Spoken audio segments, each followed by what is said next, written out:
మీ business ని develop చేసుకోవాలని అనుకుంటున్నారా?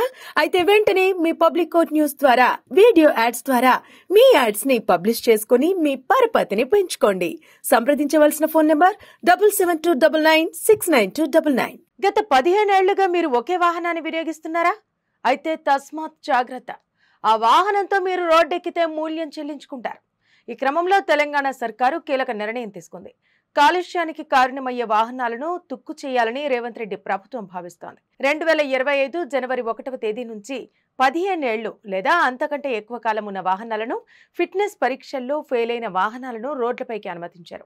లేదా ఇలాంటి వాహనాలను రిజిస్ట్రేషన్ కూడా చేయవద్దని ప్రభుత్వం నిర్ణయం తీసుకుంది. ఫిట్నెస్ పరీక్షల్లో పాస్ అయిన వాహనాలు గ్రీన్ ట్యాక్స్ చెల్లిస్తే మరో 3 నుంచి 5 ఏళ్ల పాటు పనిచేసేందుకు అనుమతిస్తారు. అయితే 15 ఏళ్లు దాటిన ప్రభుత్వ వాహనాలను కూడా స్క్రాప్ చేయనున్నారు. ఇలాంటి వాహనాలను ప్రభుత్వ శాఖల్లో 10,000 ఉన్నాయి. ఢిల్లీలో మాత్రమే ప్రస్తుతం 15 ఏళ్లు దాటిన వాహనాలను రోడ్లపైకి అనుమతించడం లేదు. కర్ణాటక, మహారాష్ట్ర, ఉత్తరప్రదేశ్, రాజస్థాన్ సహా ఇతర రాష్ట్రాలు ప్రతిపాదించిన విధానాలను తెలంగాణలో కూడా అమలు చేయాలని ప్రభుత్వం భావిస్తోంది. ఇక తెలంగాణలో 15 ఏళ్లు దాటిన వాహనాలు 30 లక్షలకు పైగా ఉన్నాయి.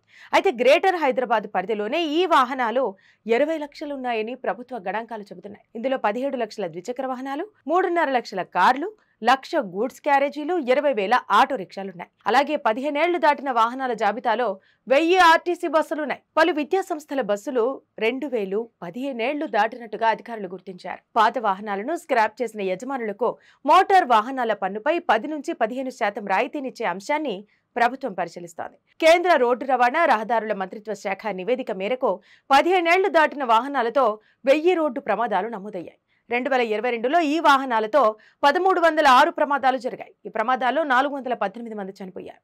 ముఖ్యంగా 15 ఏళ్లు పైబడిన వాహనాలు తరచుగా పాడైపోతున్నాయని రోడ్డు భద్రతా నిపుణులు చెబుతున్నారు.